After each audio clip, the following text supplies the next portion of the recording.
आइए चलिए, कुछ भजन कभी पुराने नहीं होते। ठाकुर जी कहते हैं, राधिका गोरी से बिरज की छोरी से, राधिका गोरी से बिरज की छोरी से, मैया करा दे मेरो। अरे क्या सोचे है माँ मेरी, अरे क्या सोचे है माँ, उम्र तेरी छोटी है, नजर तेरी खोटी है, उम्र तेरी छोटी है, नजर तेरी खोटी है, कैसे करा दूं तेरा ब्याह। आइए, अब कितने चाहते हैं विवाह हो जाना चाहिए, हाथ उठाना तो तालियों के साथ। राधिका गोरी से बिरज की छोरी से, राधिका गोरी से बिरज की छोरी से, मैया करा दे मेरो प्यार। राधिका गोरी से बिरज की छोरी से, मैया करा दे मेरो प्यार। अरे क्या सोचे है माँ मेरी, अरे क्या सोचे है माँ मेरी, उम्र तेरी छोटी है, ए हो नजर तेरी खोटी है, उम्र तेरी छोटी है, नजर तेरी खोटी है, कैसे करा दूं तेरा प्यार। मैया करा दे मेरो प्यार।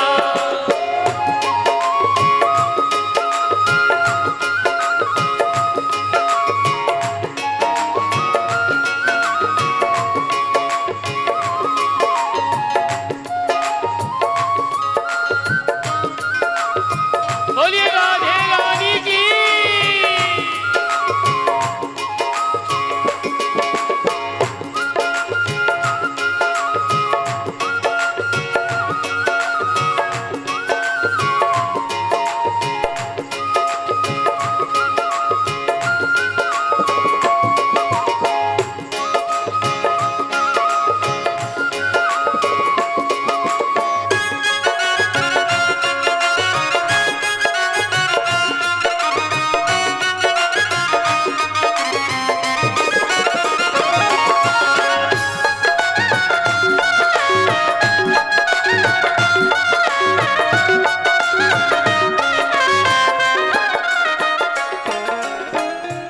अब देखिए, बच्चों की आप जब बात नहीं मानते तो पहले वो आपसे क्रोधित होते हैं, आपसे बात नहीं करेंगे, कई खाना भी नहीं खाते हैं।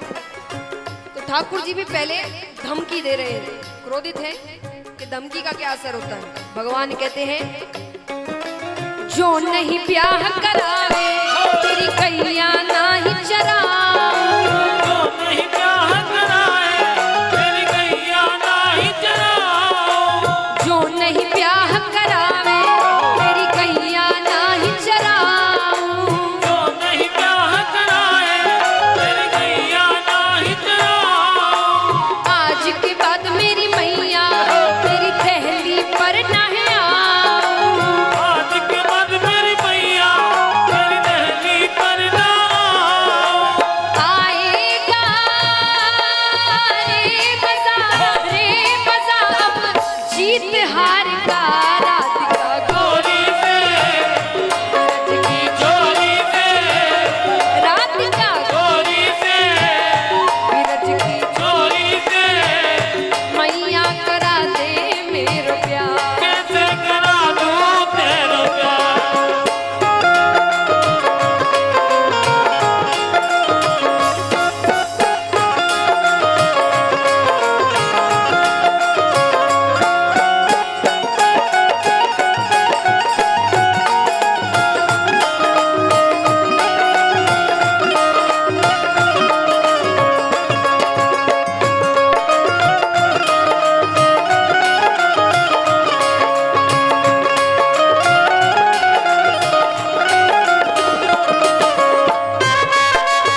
जी देखते धमकी का तो इतना सा भी असर नहीं हुआ। तब भगवान भविष्य के दर्शन करवा रहे हैं कि जब शादी हो गई, राधा घर पर आ जाती है तो कैसा भविष्य होगा, दृश्य कैसा होगा।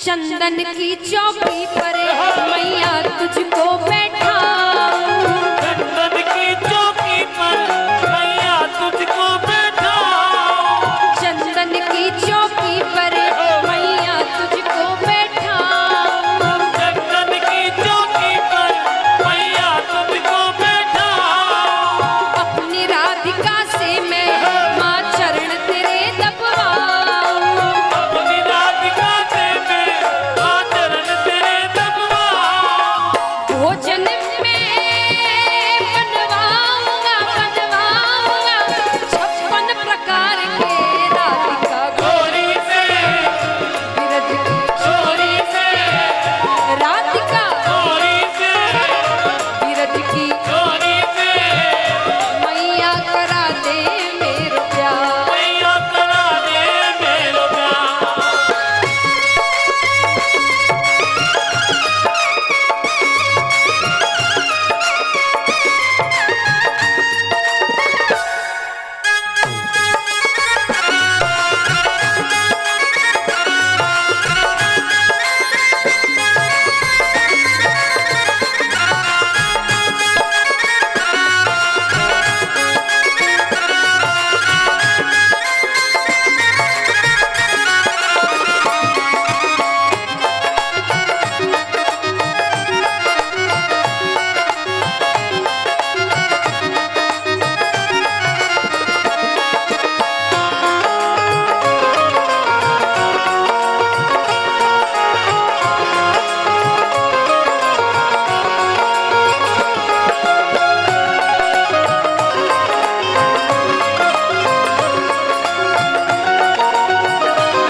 अभी भी कोई असर नहीं।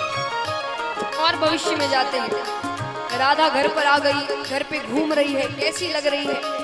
ठाकुर जी कहते हैं छोटी सी दुल्हनिया जब अंगना में डोलेगी, छोटी सी दुल्हनिया जब अंगना में डोलेगी, छोटी सी दुल्हनिया जब अंगना में डोलेगी, छोटी सी दुल्हनिया जब अंगना में डोलेगी, तेरे सामने मैया वो घूंघट ना खोलेगी, तेरे सामने मैया वो घूंघट ना खोलेगी, दाऊ से जाग हो बैठेंगे द्वार पे राधिका चोरी से विरज की चोरी से राधिका चोरी से विरज की चोरी से मैया करा दे मेरे प्यार।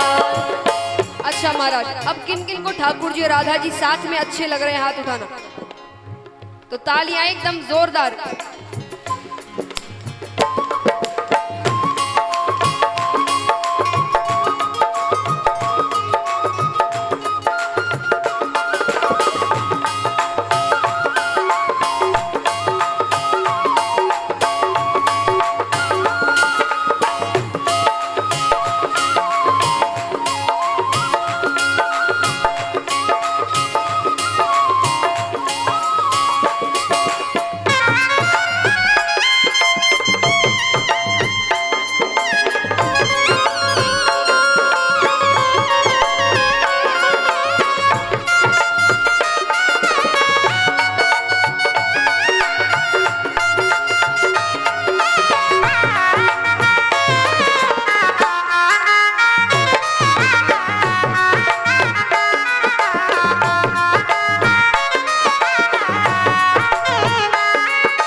बातें सुनकर अब यशोदा मैया क्या कहती है?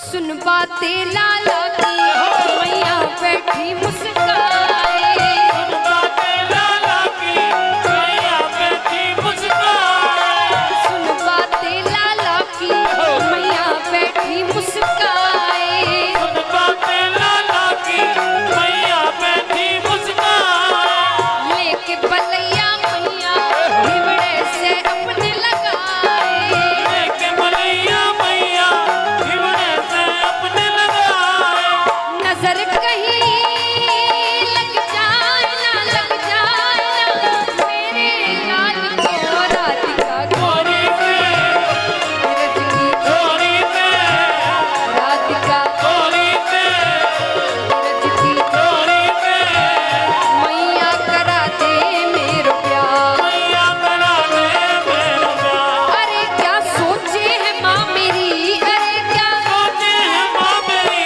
उम्र तेरी छोटी है, उम्र तेरी छोटी है, उम्र तेरी खोटी है, कैसे करा दूँ तेरा प्यार, मैया करा दे मेरा प्यार, कैसे करा दूँ तेरा प्यार। मैया करा दे मेरा प्यार, मैया करा दे मेरो प्यार।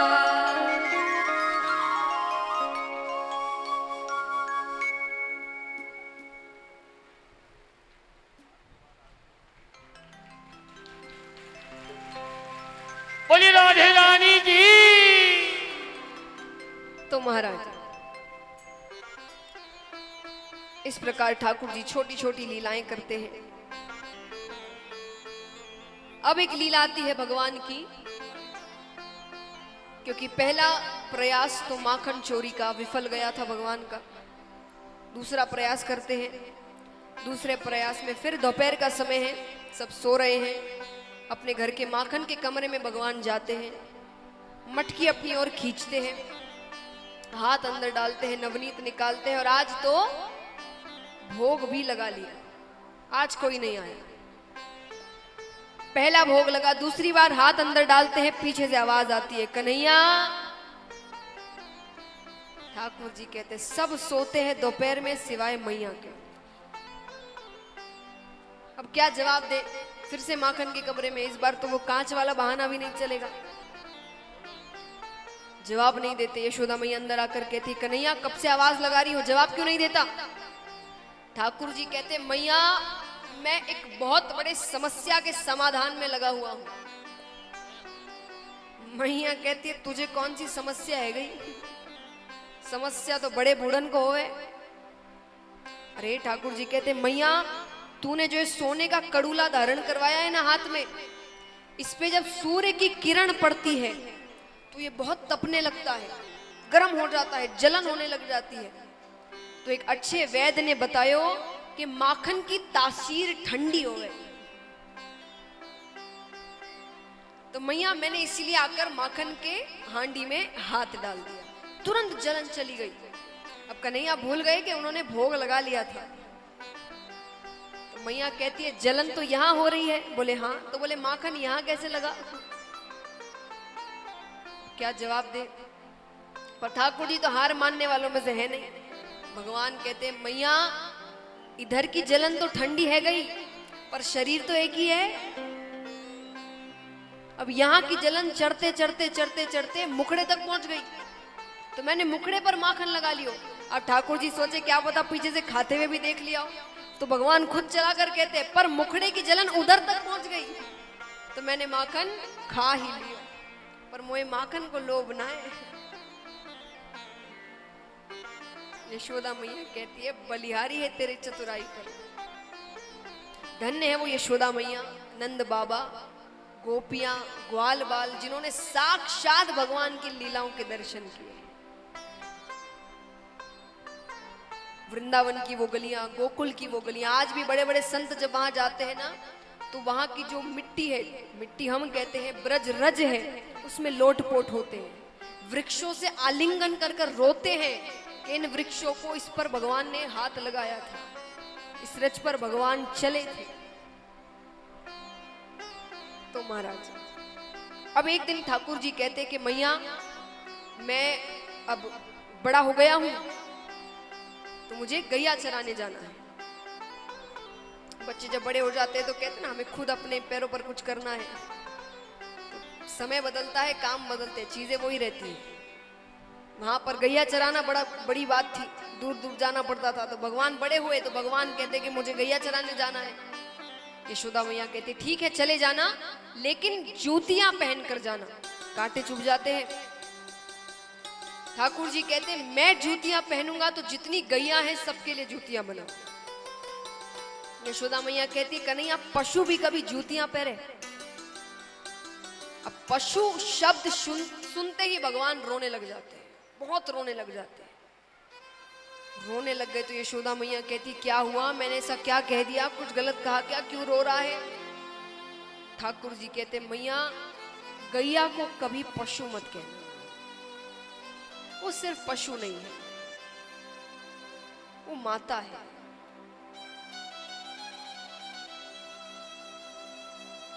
महाराज ठाकुर जी कहते हैं कि जैसे एक माता के दूध में कभी कोई फर्क नहीं आता, उसे नहीं पता उसका बेटा आगे जाकर उसे संभालेगा कि नहीं, या उसे वृद्धाश्रम में डालाएगा या घर से बाहर निकाल देगा, लेकिन उसके दूध में कभी कोई फर्क नहीं आता, उसी प्रकार गैया के दूध में भी कभी कोई फर्क नहीं आता। उसे क्या पता वही दूध पीकर वो कसाई उसे काट दे या बेचकर आ जाए, लेकिन उनके दूध में कभी कोई फर्क नहीं आता। और माता के दूध के बाद हम सब गैया का दूध ही पीते हैं, इसीलिए उन्हें माता का स्थान दिया गया है।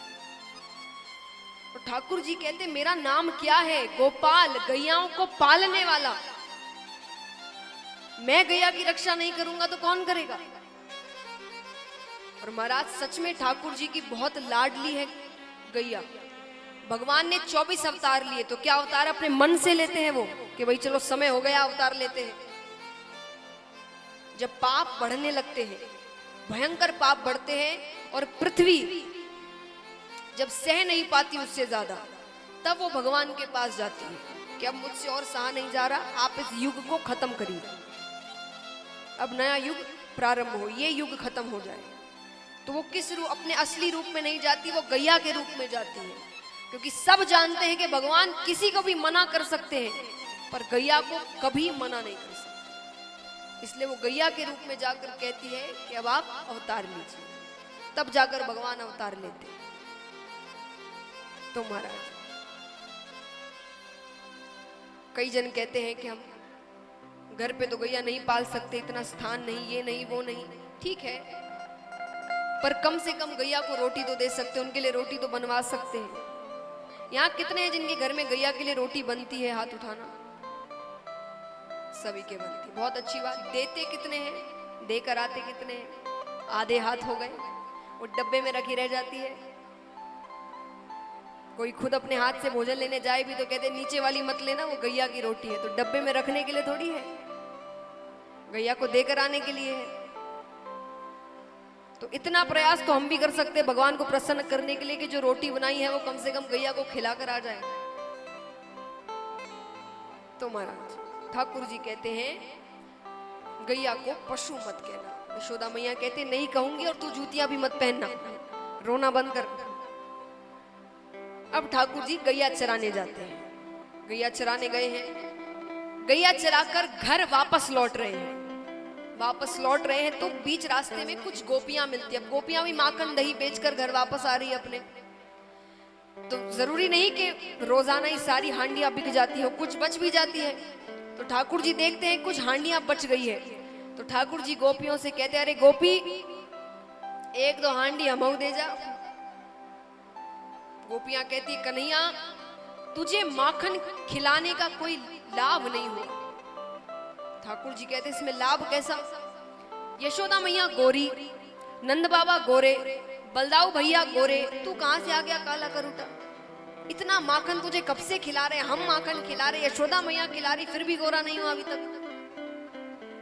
ठाकुर जी को क्रोध आ जाता है, तो नीचे कुछ पत्थर पड़े थे, उन्होंने फेंक कर सारी हांडियां फोड़ दी। अब क्योंकि हांडियां सर पर रखी थी तो सब दूध दही माखन गोपियों पर गिर जाता है। गोपियां कहती अब यशोदा के पास जाते इसी हालत में। हर बार एक दो दिन बाद जाते, वो कहती क्या सबूत है कन्हैया ने किया? आज तो सबूत लेकर जाती है, बड़ा कहती है मेरा कन्हैया चोर नहीं है। अब ठाकुर जी ने सोचा कि अगर सच में ये चली गई तो आज तो पिटाई पक्की है। तो भगवान कैसे तैसे दौड़ते भागते गिरते पड़ते गोपियों से पहले घर पहुंचते, और घर पे जाने से पहले ब्रज रज में मिट्टी में लोटपोट हो जाते हैं, अपना श्रृंगार बिगाड़ लेते हैं, मुकुट टेढ़ा कर लेते हैं, और अब रोते रोते घर में घुस रहे हैं। आइए, बड़ा ही प्यारा भजन, और आज गोपाल अंकल ने कहा कि भाई मारवाड़ी भजन भी होने चाहिए, तो बड़ा ही प्यारा मारवाड़ी भजन ठाकुर जी यशोदा मैया से क्या कह रहे हैं। रोते रोते जा रहे हैं। विचार करिए उस माता पर क्या बीत रही है। पहली बार तो बेटा पूरे दिन बाहर है, पहली बार, वरना ठाकुर जी को यशोदा मैया आंखों से इधर उधर भी नहीं होने देती है। पूरे दिन से बाहर है, शाम को घर लौटा है, वो भी इस हालत में कि श्रृंगार बिगड़ा है, रो रहा है।